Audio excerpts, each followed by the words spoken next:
Welcome to the Liver Lounge, your go-to podcast for the latest updates in hepatology, featuring discussions with the world's leading experts.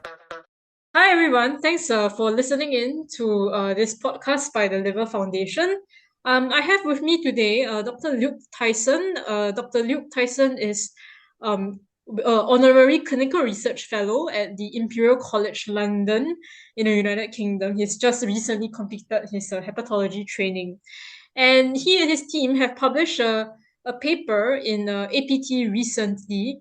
It's titled In Severe Alcohol-Related Hepatitis, acute kidney injury is prevalent, associated with mortality independent of liver disease severity, and can be predicted using IL-8 and micro-RNAs. So thanks a lot, Luke, for joining us today. Thank you very much. It's lovely to be here. Okay, that's great. Okay, before we discuss your paper in greater detail, maybe we could set the background to the paper. So I would like to kind of ask, what was the thinking when you first started the study, in terms of what were you all trying to look for, and what, and as part of the study, do you manage to kind of see how common is this problem of alcohol-related hepatitis, and how severe is this issue?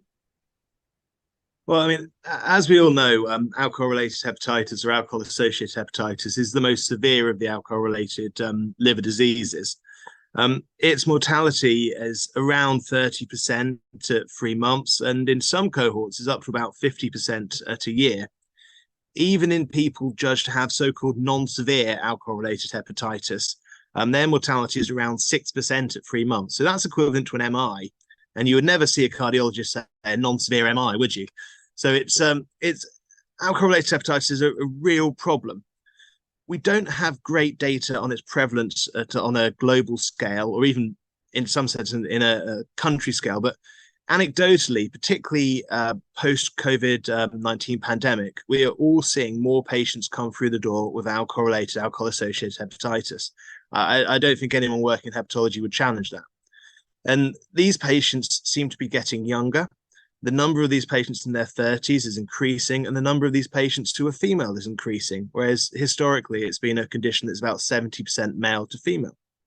The current state of play is that we don't really have any evidence-based treatments for alcohol-related hepatitis for patients with severe disease beyond corticosteroids. Now, the STOPPER trial, the cohort from which this paper was based on, and a subsequent meta-analysis appears to show that steroids reduce the short-term mortality, the 28-day mortality from ALCAT, but the benefit is lost by day 90. So there's definitely room for a novel treatment or a novel treatment approach for ALCAT. Now, the thinking behind this study is that there have been a number of failed RCTs in the field testing treatments that are aimed primarily at the liver, that are immune modulating or targeting regeneration in the liver. It may well be there is additive benefit from looking outside of the liver here. So we looked at acute kidney injury, whether that was linked to mortality, which we'll come on and talk to. There's also potential benefit looking at alcohol use disorder, for example. So you remember we've done a bit of work with camprosate here in the context of cirrhosis. And actually, in terms of moving the care of patients with ALCAT forward, potentially a more unified pathway looking both at the liver dysfunction, but also at other organ systems, the kidney, and further at the sort of post-discharge alcohol relapse rates and trying to reduce those may be more effective for this fairly tricky to manage condition. Okay, so I think that's a great insight into, I guess, what you guys were thinking while before starting this paper. Can I just ask also, because I think in the study you all looked at some of the biomarkers as well. How and I think as part of the design of the study, you also looked at incident infection. Did you all think about designing a study also to look at the impact of infections on the course of severe alcoholic hepatitis. And I think also looking at some of the immune-related biomarkers, because I think in cirrhosis, immune-associated dysfunction is something that's quite common. And I wonder if this translates to alcoholic hepatitis as well. Yeah, no, it very much does. And we know that developing an infection in alcohol-related hepatitis reduces survival, increasing mortality. And it has been looked at in the stopper cohort before. Nicole Vergis published in 2018, I think it was in Clinical Gastroenterology and Hepatology on this. And specifically regarding steroids, what Nicole and colleagues found is that treating with prednisolone predisposes to late infection. And in this cohort, in this study, how that affects the results is that you recall I said that people treated with prednisolone in this cohort generally do better by day 28, but they do worse at day 90. Yes. A lot of the excess mortality is between day 28 and day 90. That's also when they're developing these late infections. So potentially the increased risk of late infection seen with steroids is driving that increased mortality between day 28 and day 90 that we observe with prednisolone that sort of reduces any benefit seen by day 28. Okay.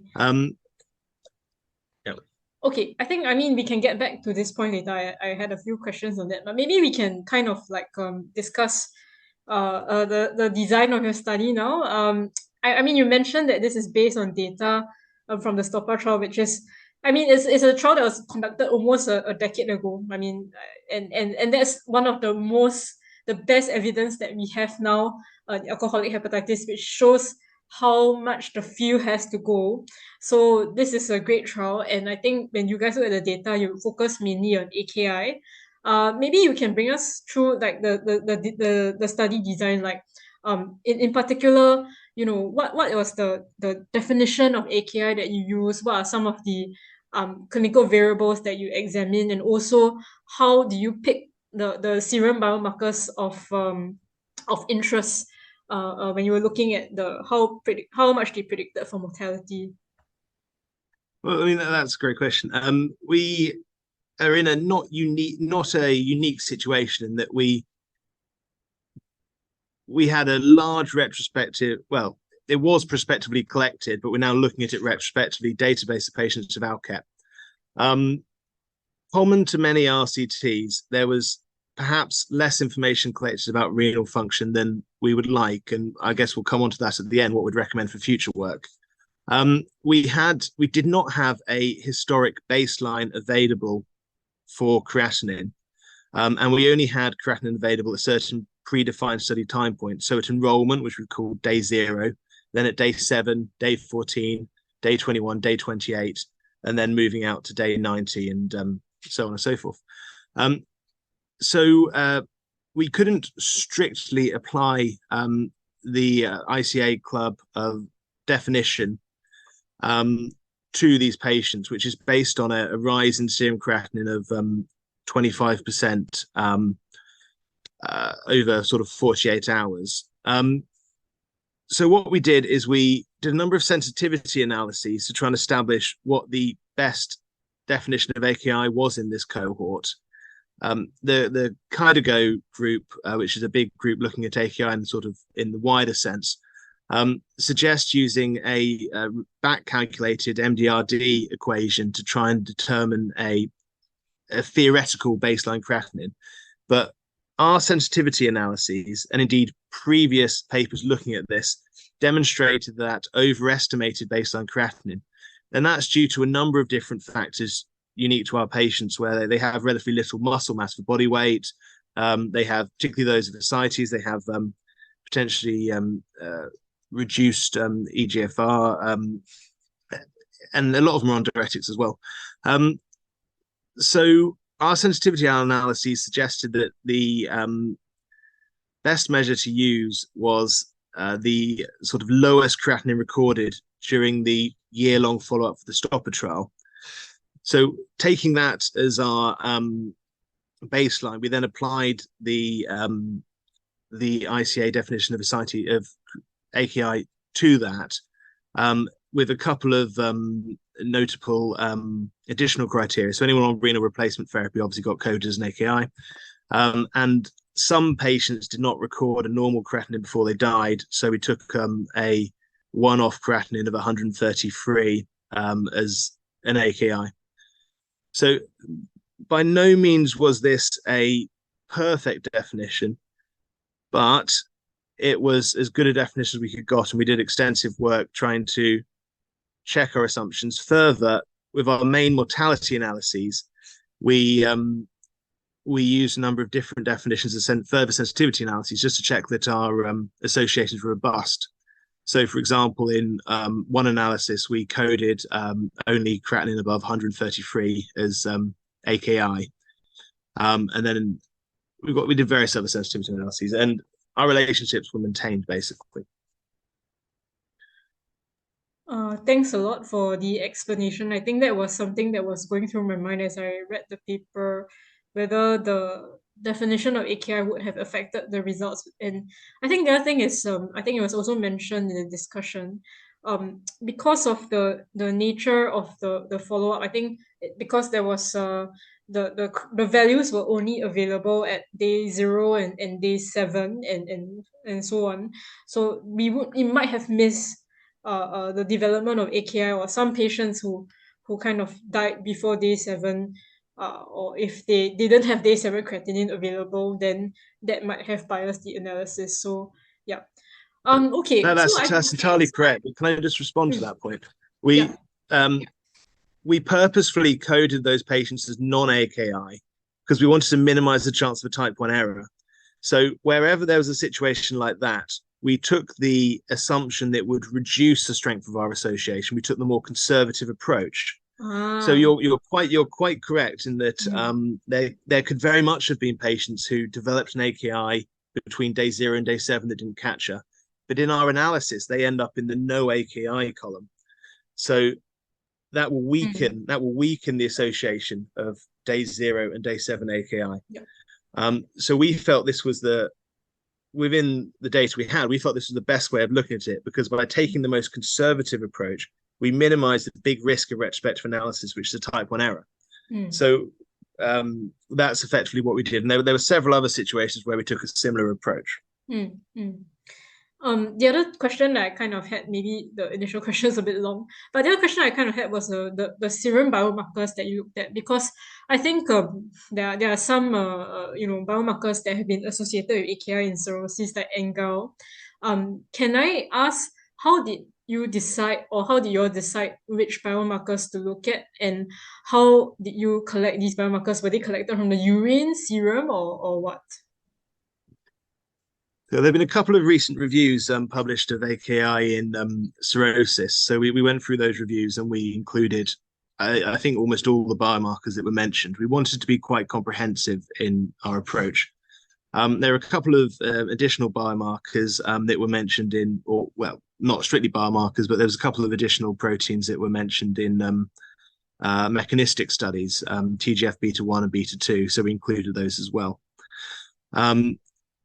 And then we reviewed the literature and we identified any clinical risk factors or biomarkers, for example, the parameters in the surge response that had been associated by prior study, and made sure we included as many of those as possible. So broadly, we reviewed the literature, and anything with a whiff of being associated with AKI that we had data on, we tried to include here. So we really wanted to make this as comprehensive a study as possible. In regard to your question about serum and urine, as you say, this is a retrospective analysis of a historical cohort, and we simply didn't have urine available. We would love to have looked at urine, but we didn't have any, unfortunately. So we used day 0 serum, which we had for the majority of patients. Okay, then maybe we should move on to discuss very importantly, the results of your study. Maybe you could bring us through some of the key messages that you would like your study results to convey that might actually influence our clinical practice or impact our understanding of alcoholic hepatitis. Thank you.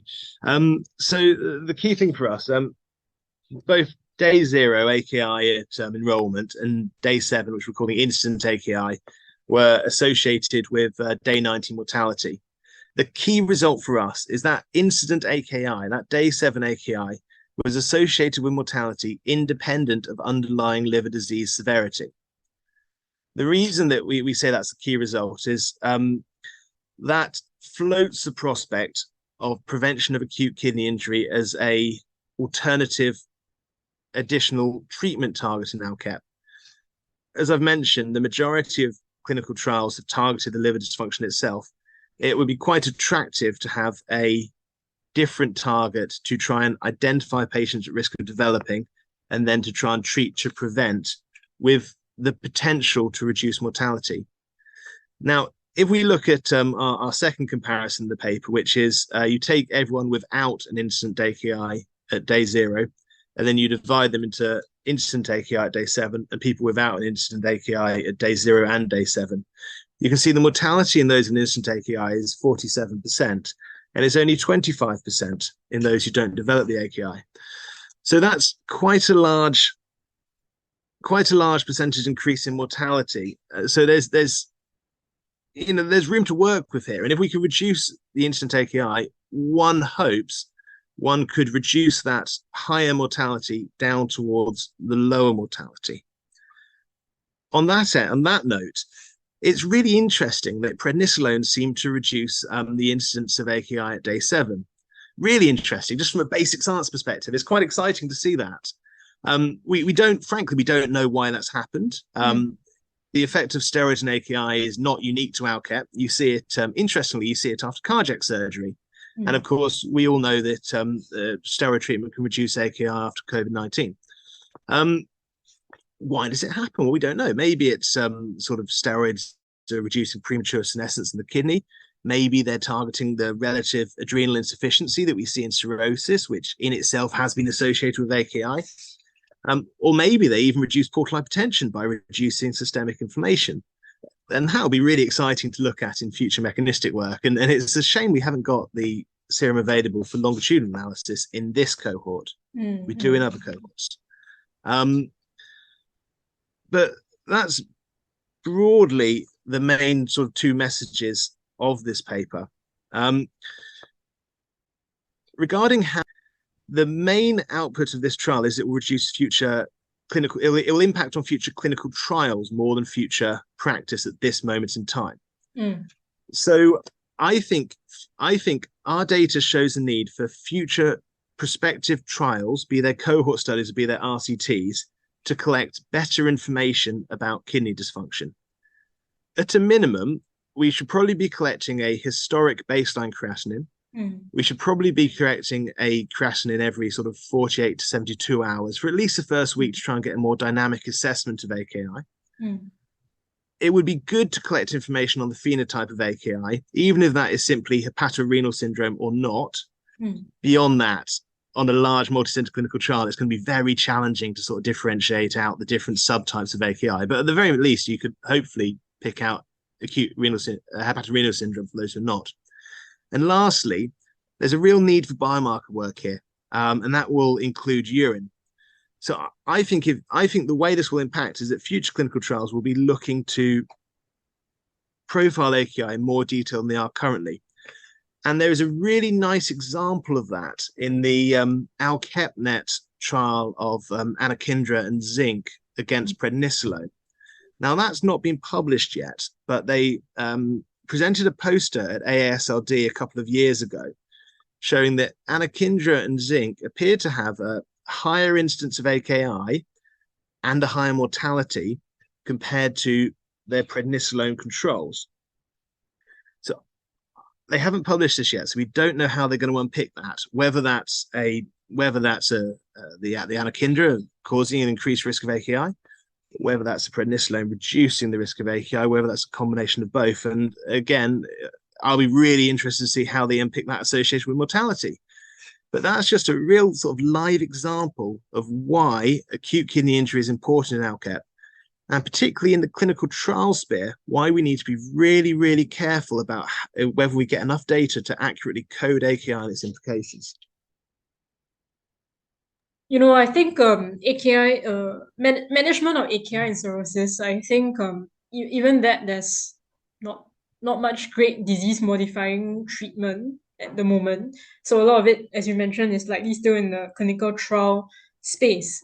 I just wanted to ask, because I think in your study, and also to link back to what we discussed earlier, it was also mentioned that incident infection was associated with AKI, and both were associated with mortality. Do you think that if we can pay attention to both infection and AKI, that would also kind of help with reducing mortality in general in LHAP?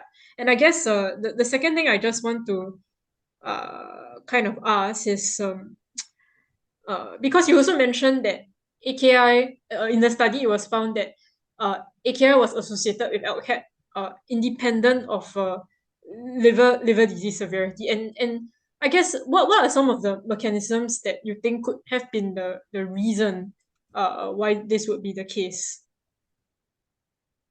Well, that's two really interesting questions. I mean, to speak to the first one, the infection question. When we looked at this using sort of multivariate regression, we found that both incident infection and incident AKI were independently associated with mortality. Underlying liver disease severity seemed to predispose to both, but the relationship with mortality was independent. So each contribute a bit more to mortality. If incident infection can be reduced or quickly controlled, one would hope that would have a positive effect on mortality. Equally, I think, to my mind, the money is in identifying those at risk of incident AKI and preventing it. We had a small cohort of patients who had a baseline AKI, and we were able to compare those who resolved and those who didn't by day 7. And interestingly, there wasn't much difference in mortality between those who had resolving AKI and those who didn't. So I think the money is probably preventing incident AKI. Mm-hmm. And in terms of how that independent effect on the independent effect on mortality, I mean, it's probably multifactorial. I mean, we know patients with an AKI suffer all manner of derangements, ranging from acid-based derangements all the way through to fluid overload and other sort of situations. They can end up on ITU, on renal replacement therapy. And there's a whole host of ways in which their hospital journey is not as smooth as those who don't have an AKI. And ultimately, the cause of death for a lot of these patients, it's often multifactorial, and a large number of them get infection. But you're more likely to get a severe infection if you're in hospital for longer, if you're on ITU, if you're on renal support. So we don't have a clear answer as to exactly what the patients with AKI were dying from, but from clinical experience, it's probably going to be multifactorial. Okay. Yeah, that sounds like I mean LHAP is a very complicated kind of disease. There are a lot of factors that cause mortality in LHAP. So I think as you mentioned rightly, AKI is probably something that was probably not so well looked at, and now that you guys have looked at it, I think it's time that we have to pay more attention to AKI in LHAP. And I think you mentioned earlier, when we were discussing the paper, that some of the ways that future directions for research in terms of what we can look at. The other thing I just wanted to ask is in clinical practice, then how would you suggest for physicians in terms of preventing development of AKI in these patients? Like, what do we need to watch out for? And also, how should we prevent the development of AKI in these patients with severe LHAP who first, touch down, and how do we recognize it as something that is going to that's going to occur, and also how do we prevent it? What are some of the strategies that you use? Okay. Well, I mean, I think ultimately what we want are effective biomarkers, but we do not yet have them. The suggestions I've made as to additional data that can be collected in future prospective trials and additional samples that we collect should hopefully provide us with those biomarkers, but we do not have them at the moment. At this moment in time, regarding our clinical practice, I think what this data should do is raise awareness of how devastating AKI is in these patients. So to reiterate, developing an AKI in hospital was associated with a 47% mortality compared to about 25% in those who did not develop an AKI. That's staggering. Now, we need to educate, particularly our juniors who are sort of there on a day-to-day basis, looking at the bloods every day. We need to educate them on 3 factors. One, that our patients have a lower serum creatinine than in the non-liver disease population. So, for example, a serum creatinine increasing from 50 to 75 will fall within the normal range, but represents an AKI. Secondly, a lot of these patients come in on nephrotoxic drugs, diuretics, for example. There's an argument about beta blockers that we haven't really touched on. There's lots of things that these patients have that can contribute to developing AKI, and these drugs need to be stopped early. And the third thing is there are lots of concomitant factors associated with AKI, like, as you've said, infection. So we need to be incredibly vigilant, and the merest sniff of a hypovolemic state, that slight tachycardia, we need to be getting on top of this quickly, initially with fluids, with filling, just with simple hydration, withdrawing stimuli that can promote kidney injury. So taking the diuretics off, just accepting their ascites will accumulate a little bit, and treating infection quickly. So until we have biomarkers available, I think it's hard to envisage trials of other therapy, for example, vasoconstrictive therapy like terlipressin. But what we can do is be incredibly vigilant for hypovolemia, for signs of developing AKI, and just really quickly get on top of it, even potentially escalating the care of some of these patients at an earlier stage than we might for example, a patient with normal liver function pneumonia. And that's the message that we're trying to pass down to our junior colleagues here, is just watch for and promptly treat any sign of renal dysfunction, even at early stage. Better overtreat than undertreat. Yeah, so that's a really, really great message, I think, and also a really good one to end our interview on. So thanks a lot, Luke, for joining us today. And I think it's very important what you have told us today and what you have discussed in terms of raising awareness on AKI in liver disease, and also especially in alcoholic hepatitis, and the fact that we do need to educate our junior colleagues on being more careful and understanding what AKI actually entails. So Luke, just a final question. Do you have any other comments that you want to make on your study that we may not have touched on in the past half an hour or so? Well, not so much on this study, but on sort of ALCAP in general. I think there really is a role for some of these hard to treat conditions for sort of adaptive platform trials, like we saw for COVID-19 with the recovery trial. I think for ALCAP, there, as well as therapies targeting the liver dysfunction itself, there are other aspects of the disease that can be targeted, hopefully including renal function down the line, but very much including the alcohol use disorder, where we have effective medication, where we know that medication is safe in people with liver disease, and where we have effective non-medical interventions. So I think there really is a role for a platform trial, maybe including, one therapy targeted at liver dysfunction, like fecal microbiota transplantation seems like a really top candidate. And hopefully we'll have a trial going soon on that. But also potentially including alcohol use disorder treatment, acamprosate, baclofen, something of that nature. And maybe with a bit of biomarker work, maybe even a therapy targeting the kidney. So that's where I think the future clinical trial direction ideally should go. Whether that's where it goes, I guess, is for our distinguished colleagues like yourself and others driving the field to decide. So thank you for having me. And that was the last comment I wanted to make. Yeah, thanks, Luke, for this very interesting and stimulating discussion. So to everyone who's listening into this Liver Foundation podcast, thanks for joining us today, and we hope to have you listening to our next one as well. Thank you. We have come to the end of the episode. Thank you for joining us, and stay tuned for more captivating discussions.